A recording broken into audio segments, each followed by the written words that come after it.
Assalamualaikum warahmatullahi wabarakatuh dan selamat sejahtera.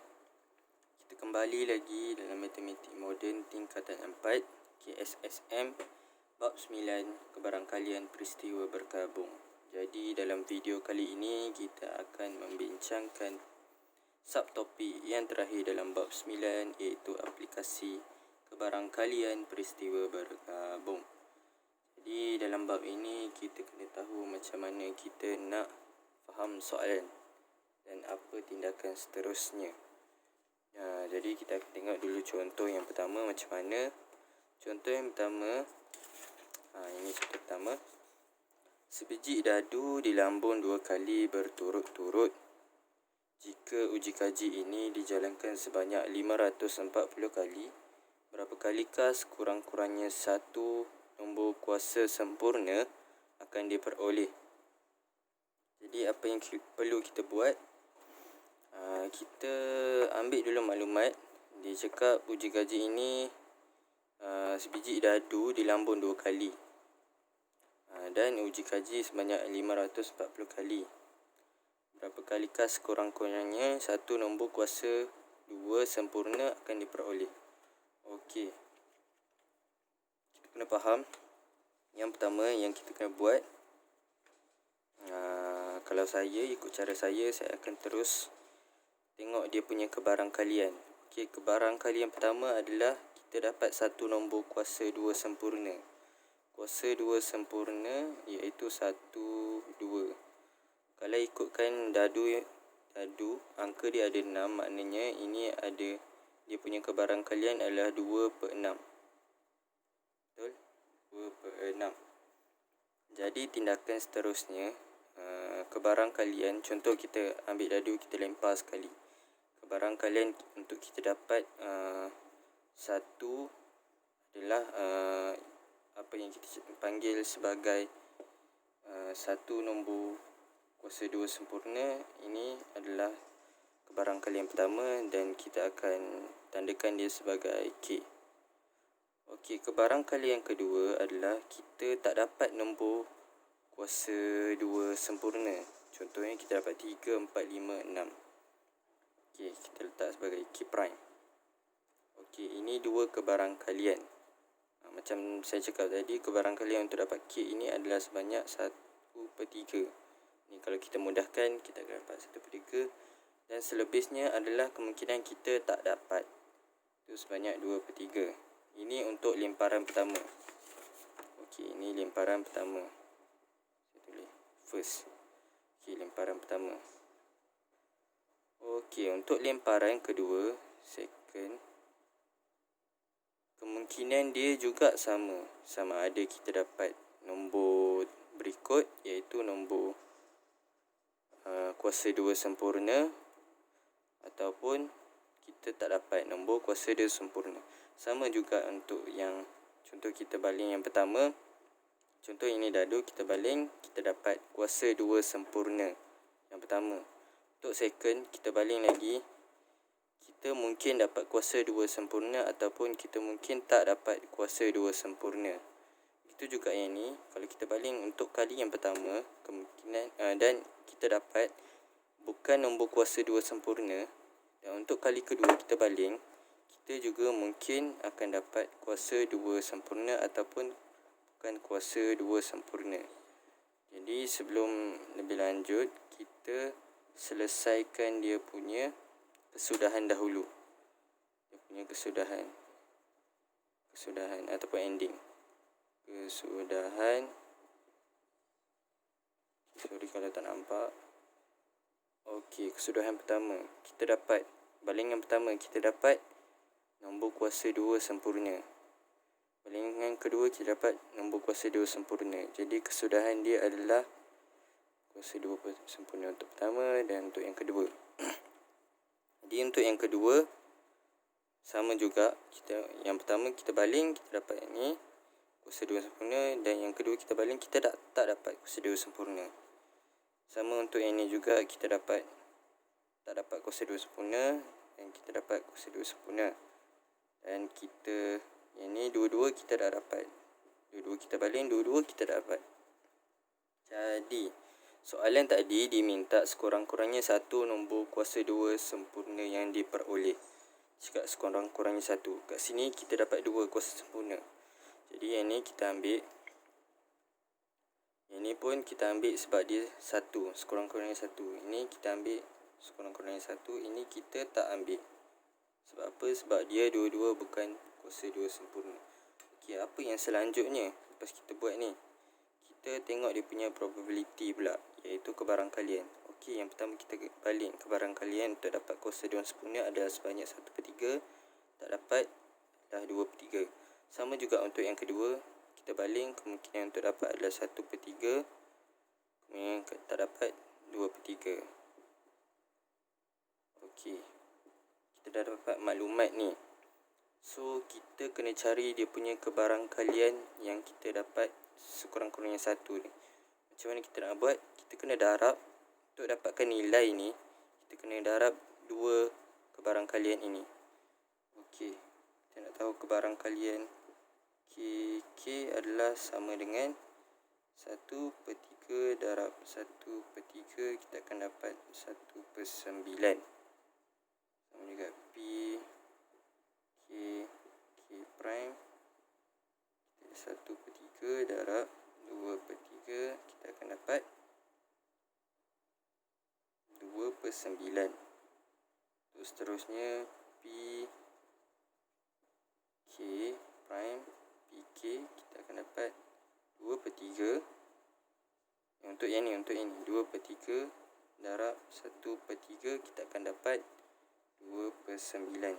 Jadi ini adalah kebarangkalian untuk setiap satu kesudahan yang kita nak. So apa yang kita kena buat seterusnya, kita kena tambah dia punya setiap kebarangkalian ini. Jadi saya padam. Okey, saya cuba tunjuk dekat atas ni. Kita tambah. Okey, untuk kebarangkalian nombor sempurna, nombor kuasa 2 sempurna, saya letak sebagai Q. Kita andaikan di Q. So kita tambah saja 1/9 tambah 1/9 2/9 tambah 2/9. So kita akan dapat 5/9. Ini adalah dia punya kebarangkalian. Tapi soalan dia minta berapakah dia tak nak kebarangkalian. So kita hanya darab dengan berapa banyak kali uji kaji yang kita buat. Kita buat uji kaji adalah sebanyak 540 kali. Kita darabkan saja dengan 5/9. Jadi kalau kita darab, siap-siap darab, kita akan dapat nilai dia adalah sebanyak 300 kali. 300 kali kemungkinan untuk kita dapat sekurang-kurangnya satu nombor kuasa 2 sempurna. So macam ni cara dia. Yang pertama, kita buat dulu untuk first, yang situasi yang pertama. Macam ini kita baling dadu. So first kita baling dadu. Kita ada berapa banyak kebarangkalian? Kita ada 2 kebarangkalian. Dan kita nyatakan berapakah kebarangkalian untuk yang pertama dan yang kedua. Dan kita buat benda sama juga untuk yang kedua. Macam situasi ni diminta 2 sebab kita baling 2 kali dadu. So sama juga, kita senaraikan. Kemudian kita senaraikan dulu dia punya kesudahan. Okey, kemudian kita berbalik pada soalan diminta apa. So kalau macam soalan ni diminta sekurang-kurangnya satu nombor kuasa 2 yang sempurna yang diperoleh. So kita tanda apa yang dia nak. Lepas kita dah tahu apa yang dia nak, kita cuma check dan darab sahaja kebarangkalian yang diperlukan. Apabila sudah darab, kita tambah semuanya untuk dapat dia punya kebarangkalian. Dan tengok juga soalan, kalau dia minta berapa, dia tak minta kebarangkalian. So korang kena darab dengan jumlah situasi tersebut. Contoh ini uji kajinya sebanyak 540 kali. So kita darab dengan 540 kali. So jawapan dia adalah 300 kali. So macam tu cara kita nak buat. Dan ini kita punya cara yang kita lakukan adalah menggunakan graf pokok. So kita cuba pula untuk soalan yang seterusnya macam mana. adakah soalannya sama saja macam ni ataupun berbeza sedikit? Soalan-soalan ini korang boleh dapat dalam buku teks. Saya hanya terangkan saja berdasarkan contoh yang ada dalam buku teks. Okey, kita tengok soalan kedua. Soalan kedua ni panjang sikit, tapi sama saja sebenarnya. Dia cakap sebuah kotak mengandungi 7 biji guli merah, 5 biji guli kuning dan 3 biji guli biru. 2 biji guli dipilih secara rawak dari kotak. Contoh, ini kotak, saya ada kotak.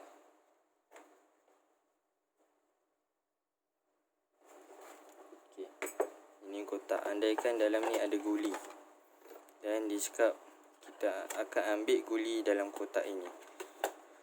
Okey, kat sini dia cakap sekiranya guli pertama itu adalah guli biru. Contoh, saya ambil guli biru, saya dapat guli biru. Contoh ini, guli biru saya dapat. Maka guli biru akan dipulangkan. So, kita kena letak balik dalam kotak ini sebelum guli kedua dipilih. Kita letak, baru kita ambil guli kedua. Sekiranya guli pertama bukan guli biru, contoh kita ambil, kita dapat guli warna merah. Sekiranya guli pertama warna merah, kita tidak pulangkan ke kotak, dan kita masih ada guli merah, dan kita ambil pula guli kedua. Dia suruh hitungkan kebarang kalian. Macam soalan ni diminta kebarang kalian, dapat kedua-dua guli yang berlainan warna. Dia nak berlainan warna. Okey, kita cuba menggunakan step tadi. Macam mana step dia? Yang pertama, kita nyatakan dia punya kebarang kalian dulu. Okey, first kita ambil guli dalam kotak. Dia ada 3 warna, merah, kuning, biru. Kita mungkin dapat merah, kita mungkin dapat kuning, kita mungkin dapat biru. So, dia ada 3 kebarang kalian. Saya andaikan merah sebagai M, kuning sebagai K, dan seterusnya B sebagai biru. Okay, kita ada 3 kebarang kalian. Okay, ini kebarang kaliannya. Okey, yang seterusnya. Okey, ini untuk yang kita ambil pertama, pertama kali kita ambil. Okey, untuk yang kedua pula, sama juga, kita ada 3 juga kebarang kalian, iaitu kita dapat merah. Sama ada kita dapat merah, kita dapat kuning, atau kita dapat biru. Sama juga untuk yang kuning. So, kita buat dulu yang ni. Sekurang-kurangnya nanti kita nampak macam mana nak buat. Okey, merah, kuning, biru. Okey, ini untuk yang kedua. Dan kita senaraikan dia punya kesudahan. Saya buat garis supaya lebih nampak. Sepatutnya tak perlu garis. Untuk lebih nampak dalam video ni, saya buat garis keseluruhan. Okey, kita akan dapat sini MM, iaitu merah-merah, dan merah kuning, dan merah biru. Untuk ini kita akan dapat kuning merah, kuning kuning, kuning biru, dan ini biru merah, biru kuning, biru biru. Okey, kita dah senaraikan dia punya kesudahan. Okey, relax, tak payah pilih lagi apa yang kita nak. Kita tulis dia punya kebarang kalian dulu. Okey, yang kita tahu merah, dia mempunyai 7 guli. Lagi kuning 5, dan biru sebanyak 3. So, kalau korang tengok dia punya total adalah sebanyak 15. So, untuk merah ni, dia punya kebarang kalian adalah 7/15. Kuning sebanyak 5/15. Biru sebanyak 3/15. So, ini adalah dia punya kebarang kalian. Okey, masukkan untuk yang pertama, kebarang kalian yang pertama. Nyatakan untuk yang pertama dahulu, dan jangan tergesa-gesa untuk terus yang kedua sama. Kita kena baca balik soalan. Okey, soalan kita berbalik kepada soalan. Kat sini dia cakap sekiranya guli pertama berwarna biru. Okey, kita ambil, kita dapat warna biru. Maka kita kena pulangkan ke dalam kotak. Dan kalau guli tu bukan warna biru, kita dapat merah atau kuning. So kita pegang je dan kita ambil guli yang kedua. Okey, ini yang pertama. Kita ambil, kita dapat merah. So kita akan pegang merah. So secara automatik untuk kita ambil kali kedua, dalam kotak itu sudah kekurangan sebanyak 1 guli. Dan kalau kat sini kita ambil merah, merah akan berkurang. Maknanya kebarangkalian untuk merah yang kedua kita ambil ini adalah sebanyak, kita tolak 1, iaitu sebanyak 6/14. Sebab dia dah kurang 1 guli dan dia dah kurang 1 guli merah. Saya harap anda boleh faham. Dan untuk kuning pula, kat sini kita ambil merah kan. So untuk kuning tak bergerak. Kuning still 5. Tapi guli dalam kotak berkurang 1, sebanyak 1, jadi dia akan dapat 14. Sama juga untuk biru, 3/14. Jadi untuk seterusnya iaitu, kalau kita ambil yang first, kita dapat kuning. So kita akan pegang kan kuning. So untuk yang merah still ada 7, tapi dia kurang 1 guli dalam kotak. So dia tinggal 14. Untuk kuning, kita dah ambil kuning dan kita pegang. Kuning akan berkurang 1, so dia akan dapat 4/14. Dan seterusnya biru sebanyak 3/14. Okey, untuk yang biru pula, kita ambil, kita dapat biru. Kan kita dapat biru, kita kena letak balik kan. Maknanya dalam kotak itu masih ada 15 biji guli, sebab kita letak balik sebelum kita ambil untuk kali kedua.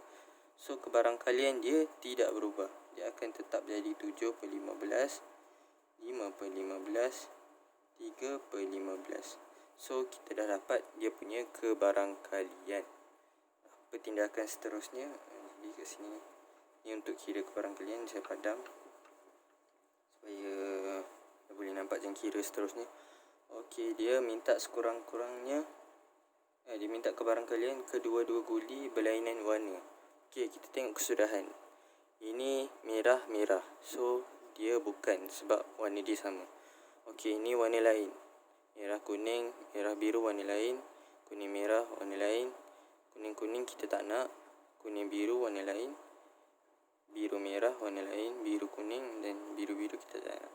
So kita tak nak 3, kita nak 1, 2, 3, 4, 5, 6. Okey, kita nak 6. So kita tengok, kita kena dapat dia punya probability dahulu. Probability untuk M dengan K adalah M probability dia adalah 7/15. Dan untuk K dekat second ni, kita tengok yang ni je, alur ni je. Dan untuk K adalah, kita kena darab dengan 5/14. So dia punya total, saya guna calculator. Okey, 7/15 darab 5/14, kita akan dapat sebanyak 1/6. 1/6 untuk MK. Seterusnya untuk probability MB sama M adalah 7/15, B adalah 3/14. 7/15 darab 3/14, kita akan dapat 1/10. Kemudian adalah probability untuk, iaitu kebarangkalian untuk ni belum, iaitu kuning, merah, kuning. Kita tengok kuning, tengok yang depan K, iaitu 5/15. Merah dekat sini adalah 7/14. So kita akan dapat 5/15 darab 7/14, kita akan dapat sebanyak 1/6. Probability yang seterusnya adalah, korang boleh nampak kan, adalah KM 1, 2, 3. Kita dah set 3. Okey, KK tak nak, KB pula. KB Okey, sebanyak 5/15. Kita darab dengan B. 3/14 kita akan dapat 5/15 darab 3/14 kita akan dapat 1/14. Dekat sini kita dapat 1/14. Saya takut saya salah tekan. Kita lagi darab 3/14. Okey, 1/14 betul. Okey, KB dah lagi. KB dah. Nak BM pula. BM adalah B adalah 3/15 darab dengan M adalah 7/15. Jangan keliru sebab tadi kita dah kira. Okey, 3/15 darab 7/15 kita akan dapat 7/75. Seterusnya adalah BK. Kita akan dapat 3/15 darab dengan K adalah 5/15. 3/15 darab 5/15 sebanyak 1/15. Saya nak cek jap kapan. Saya takut.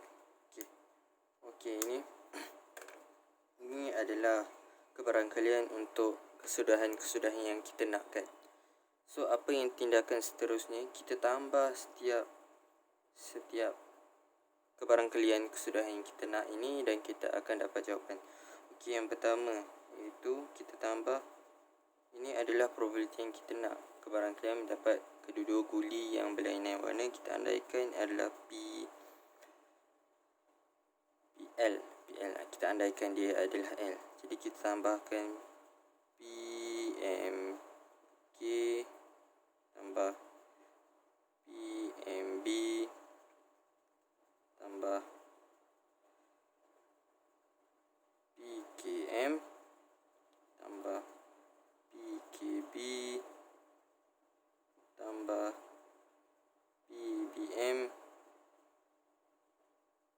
dan last sekali PBK. Okey, tambahkan nilai-nilai ni. Saya tak tulis sebab tak mahu. Saya akan bagi jawapan dia berapa. Iaitu 1/6